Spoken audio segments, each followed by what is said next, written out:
Ayan na, kampyonato agad pagkatapos ni Nery. Casimero, may naghintay na malaking plano. Wiljon Mindoro, kasabayan na si Edgar Berlanga at kontrobersyal na pahayag ng kampo ni Nakatani kung malakas nga ba talaga itong si Inoue. Ay ba, ibinunyag na. May pasabog ang pahayag ang dating 3-division world champion na si John Ariel Cuadrado Casimero bago ang kanyang inaabangan na pagbabalik ring ngayong June 6 sa Japan.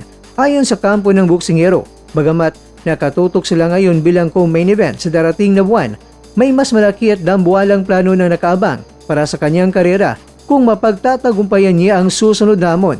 Direktang sinabi ni Casimero na kapag nalampasan at nadurog niya si Luis Pantera Nery, wala nang iba pang patutunguhan kundi ang isang championship match. Ito na ang hudyat para sa hinangad niyang muling pagbawi ng gintong korona sa pandaigdigang entablado. Batid ni Cuadrado ang laban sa Japan ngayong June 6 ang magsisilbing pinto upang mapwersa ang mga naghaharing kampiyon na harapin siya sa loob ng lona. Samantala mga kwento, lumabas ang mga ulat sa social media ang matinding preparasyon ng pambatong Pinoy na si Wiljon Mindoro.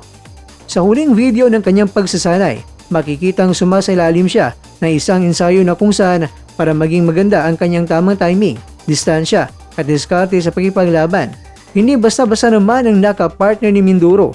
Walang iba kundi ang sikat at powerhouse na boksingero na si Edgar Berlanga. Matatandaan na siya ay matikas Amerikanong boksingero na nagipagsubukan ng lakas kamakailan sa Mexican superstar na si Canelo Alvarez.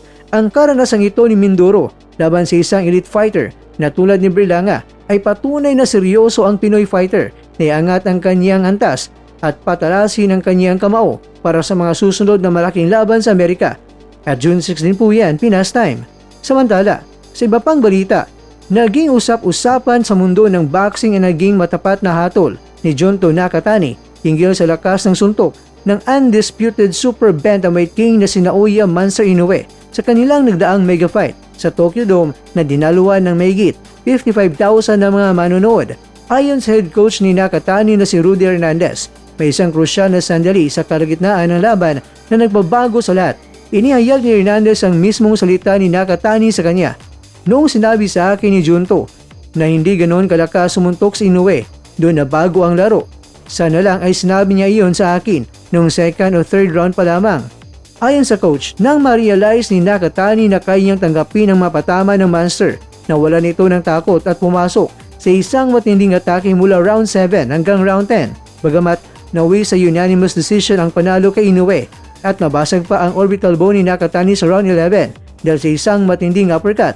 Buo pa rin ang kumpiyansa ng kanilang kampo na talagang hindi naman talaga gaano kalakas sumuntok itong si Inoue dahil nakakaya ni Nakatani at may punto din naman sila dahil walang parte sa laban na itong si Nakatani ay nawala ng balanse kahit kunting sandali man lang.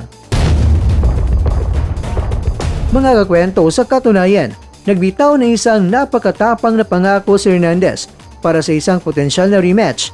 Kung hindi namin matatalo si Inoue sa rematch, hindi na ako magtuturo pa ng boxing kailanman. Magre-retiro na ako, hihinto na ako, pero naniniwala talaga ako na sa rematch ay titipakin namin ang parte ni Inoue sa kanyang wet poo.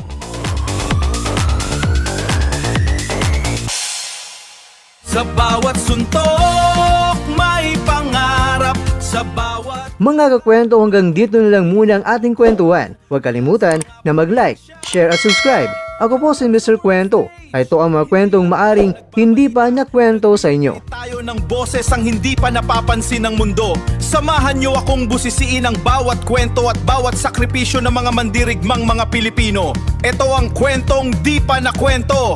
Pilipinas para sa mundo. Pilipinas para sa mundo.